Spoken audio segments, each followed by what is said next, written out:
Well, hi folks, into August now, early August, so I'll just give you a bit of a roundup, show you what's going on in my little polytunnel, and up at the plot I'll harvest some more potatoes when we get up there, but I'll just set off in here and show you how things are getting on. Tomatoes have perked up a bit. If you remember, they looked really unhealthy a bit ago because they got a bit of a check with the weather, I think, but got lots of little tomatoes on now. Even got some up there going ripe, so like I said, they really have perked up and they've stayed reasonably bushy. I've not had to do any pruning, so quite determined at these, but yeah, we're getting some tomatoes on. So I've got about 5 of those, tumbler variety and Lizano. These are the Lizano. They don't look any different to the tumbler ones, to be honest, but anyway, and my cucumber's doing pretty well. I'm quite chuffed with this, getting a few fruit on. Really knobbly looking things. There's a decent one there. They're not giant cucumbers these, but doing alright. I'm just training it along this string, just wrapping these tendrils round, and then they just grab hold and keep themselves there. So yeah, I'm pretty pleased with my little cucumber. So have a look. We've got a few. This is the 4th lot of lettuces planted out there, so seedlings. A few more spring onions, could do with a bit of a watering because it's been a bit hot today, so just successionally sowing those every month. I think that's the, what's that, April, May, June, July, that's the 4th lot there, and then I've just sown my 5th batch, so we're not going to be short of lettuces. My beefsteak tomato, I'm getting a few little things on, nowhere near going right, but we'll see if we can get that to any size. So anyway, not too bad really, not a lot going on, but at least things are looking alright. So we'll nip up to the plot, harvest some potatoes, have a look, pick some peas, see if there's any beans ready, and show you some of the stuff I've harvested. Alright then folks, as you can see, I harvested probably 60% of my shallots the other day, because some of them have started going to seed. I've left the smaller ones in because they're still growing away. I'll probably harvest those in a week or two, but none of those are going to seed.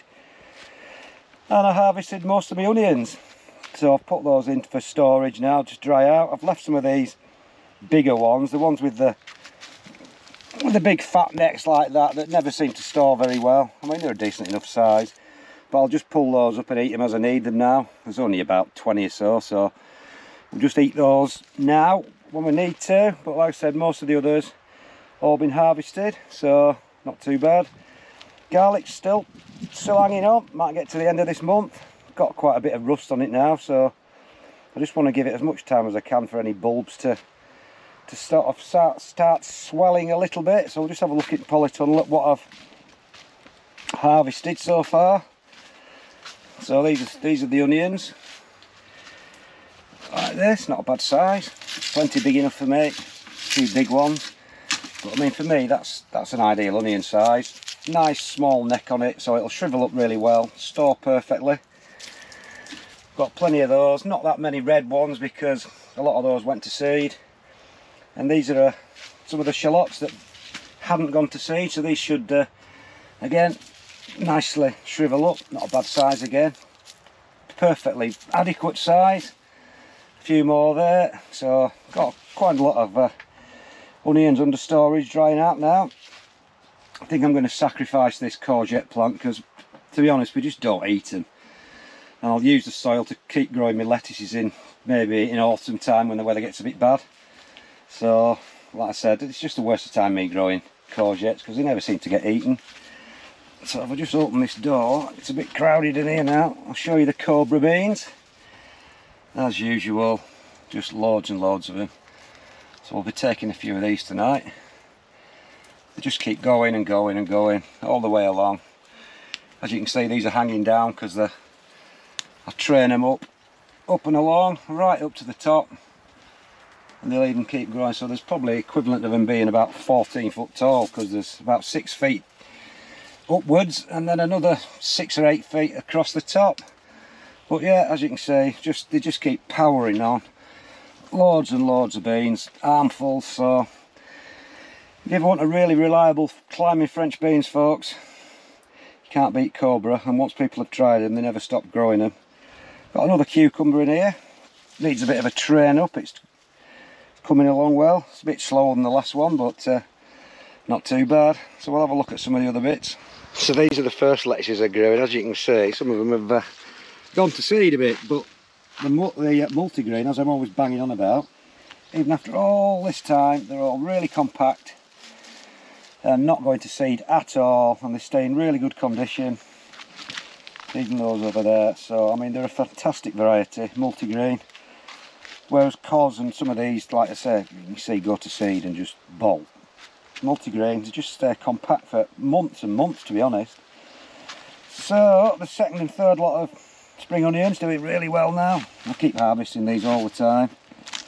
They're all a decent size now, as you can see. Clumps of about 6, anything from 6 to 10, so certainly not short of spring onions this year. So this is the third lot of lettuce. I put this mesh on just to keep the pheasants off, but trouble is this, oh no, there's been a pheasant on. Look, it's left a big turd on there. So it's obviously been about, little sod. Oh, get off. So they've been about, but they've not nibbled anything.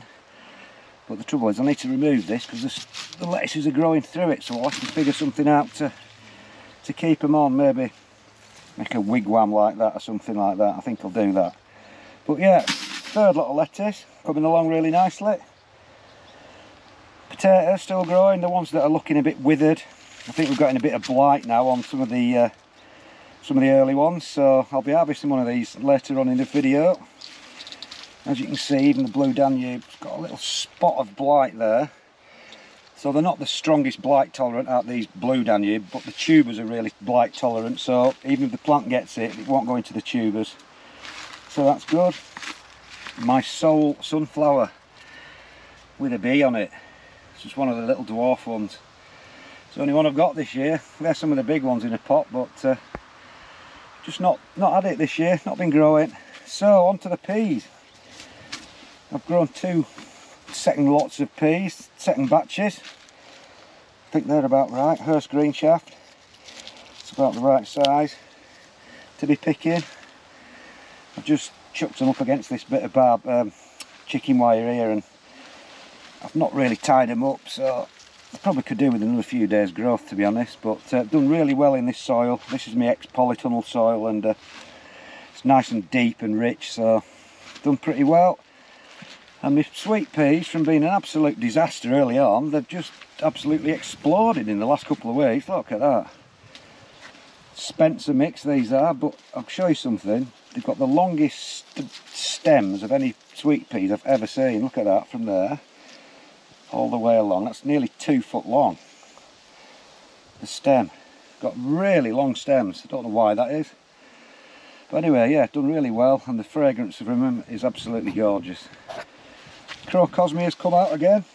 To me, that's always a sign that summer's over for some reason. But it's a nice plant. Doesn't have takeover though. But it's dead easy to look after. You just don't do anything. So, yeah, we'll get some spuds out then and see how we're getting on.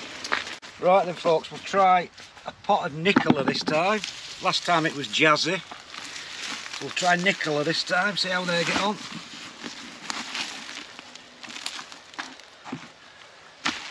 Put my pot there, see what they're like. And off we go again. First of all, straight off we're getting some. Break into it and see what we've got. Yeah, these look a little bit bigger than the Jazzy. Ugh, that's a seed potato, a mushy one. Ugh. The spuds are fine though, no mushy ones there. Looks like we're going to get a decent crop again. So they seem to like this sort of soil, nicely well drained and sandy. Proper soil rather than sort of shop bought compost. Lovely. We're getting plenty again.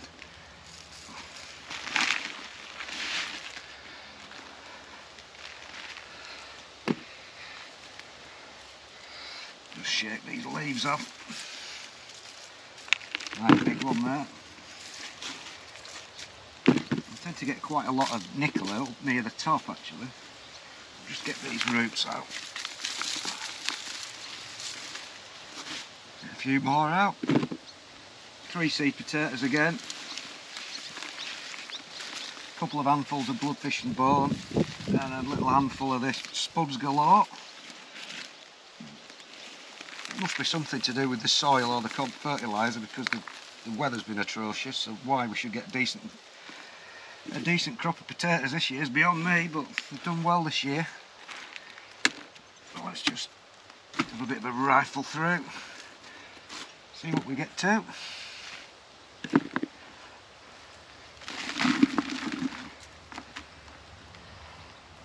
Another one.